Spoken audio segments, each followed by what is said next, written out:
Well, here we are in my kitchen, and we're going to do some exciting things with the Kirkland brand. You know, that means Costco Rotisserie chickens. They are so delicious. As you can see, they're juicy and big. In fact, they're an average of 3 pounds each. We love them so much, we actually bought, can you believe it? 6 different rotisserie chickens. They couldn't even believe it when we were checking out. And so we're going to show you what we do with 6 chickens to make Kickin chicken corn chowder. First of all, what we're going to do, we've taken the lids off, of course, and we're going to divide them into parts. And then we're going to show you step by step how we make this delicious recipe of Kickin chicken corn chowder. And we make it in massive quantities. Even though there's only 2 of us, well, we do give our son a care package. Here we have disassembled the chickens into their parts. Now we're going to start weighing the various components, like the beautiful russet potatoes, which we also got at Costco, and the delicious celery sticks, which we are also putting into the mix, and jalapeno peppers. Very important. Kickin chicken corn chowder has to have some kick, and that's one of the ingredients. So you can see here, very nicely assembled, all the russet potatoes. This is exactly what we're putting in here. You can see all of that cream cheese, also from Costco. It is perfect. And then we have the hot sauce and the Worcestershire sauce. That's how much of that blend that we're putting in here, almost 2 cups, 14 ounces, and we use a syringe to measure it in with. And then we're going to take all these component parts and we're going to chop them up precisely, of course. And then the corn, see that big bag? We use all of that corn. And we use a pressure cooker. Actually, we use the slow temperature for 48 hours to make the broth, which we'll show you in a second. But these are all the component parts. Lots of corn, of course, because it's Kickin chicken corn chowder. So let's see what we're going to do next with this. We're going to cut up, in this case, the jalapeno peppers. And then the onions. So we use a knife and we use that cutter. And then we also use a knife to make sure that the meat is nicely cut up into little parts. Now we're going to take the broth out of the pressure cooker. So we've released the pressure. And then what you'll see is a delicious, rich broth. Then we just put water in here, but we also put the cuttings of onions, so you can see pieces of onion skin. And when we were slicing up other onions, we put that in there. But we simmered this for 2 days. And now what we're going to do is separate the bones and the onions from the broth. So we have just the broth to work with. And we're going to be very carefully putting it into a colander, of course. And then we're going to be further separating the meat off the bones. Nothing goes to waste. The only thing that gets thrown out is the final bones that have completely been picked over, and the meat and has been saved.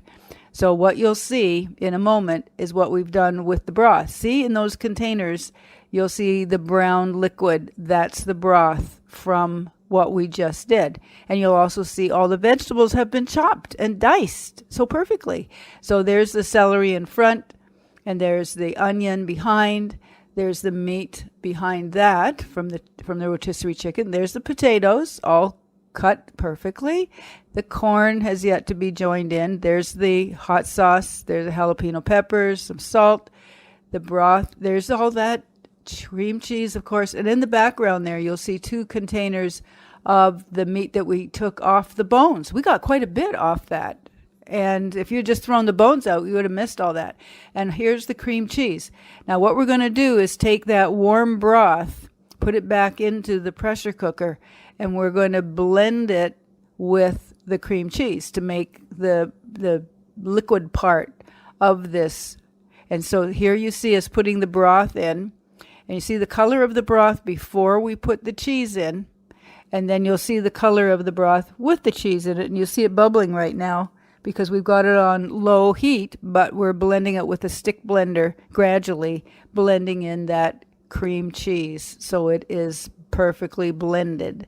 Now here's what it looks like afterwards. Wow, that's a lot. And as I may have mentioned, this is just for the 2 of us, but we do give care packages to our son, who has joined us on the journey for this delicious Kickin chicken corn chowder.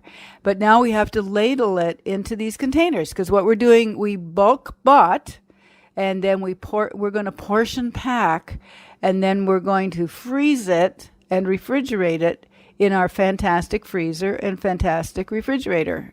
How do we do that? We use the fantastic organizer, of course, with the pull-out shelves. And so you'll see that in a minute. Here is the corn chowder, the Kickin chicken corn chowder, all put into its containers.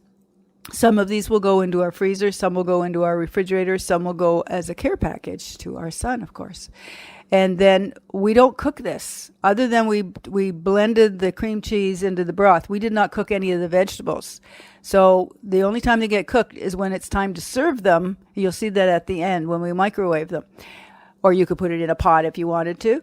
But here's all the labels. We make sure we label everything because once you put it into the freezer or refrigerator, you got to know what's there. So we make up our labels, and these are the labels that we use on the packages.